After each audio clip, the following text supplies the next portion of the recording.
What is going on, everybody? I'm Howard Bender from Fantasy Alarm. It's NFL Week 10, and we're ready to build some winning DFS lineups. Now, I know you want to win a GPP. I want to win a GPP. Let's do it together.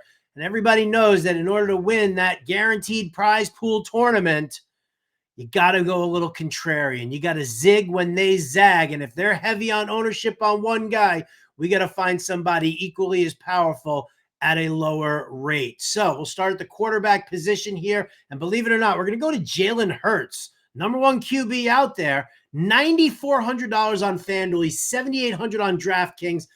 Ownership projections right now have him at less than 5% projected ownership. Why? Because everybody knows you always run on Dallas, not pass, right? There's going to be a huge Saquon Barkley week.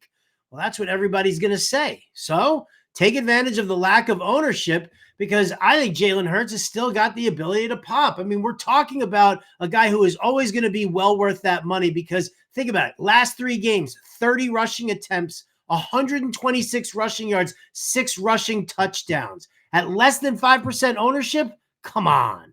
At the running back position, I'm locking down Christian McCaffrey. That's right. I'm going to pay the $8,000 on DraftKings. I'm going to pay the $9,400 on FanDuel, because right now he's coming in at less than 8% ownership. I get it. Nobody's going to pay that kind of money for a guy who's on his way back from an injury and you don't know what his workload's going to look like.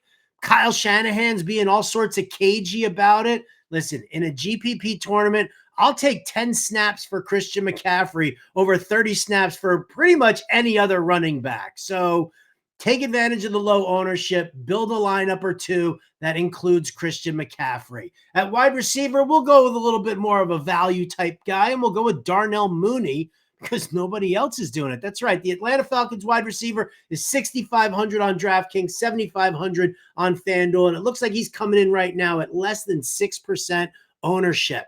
With the Saints trade of Marshawn Lattimore, all the DFS focus is now on Drake London.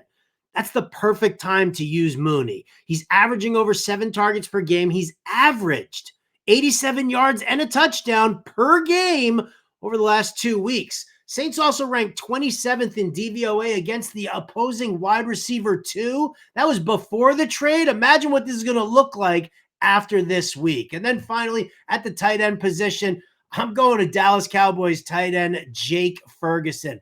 $5,000 on DraftKings, $6,800 on FanDuel, coming in projected at less than 3% ownership. No one's on him because of Cooper Rush.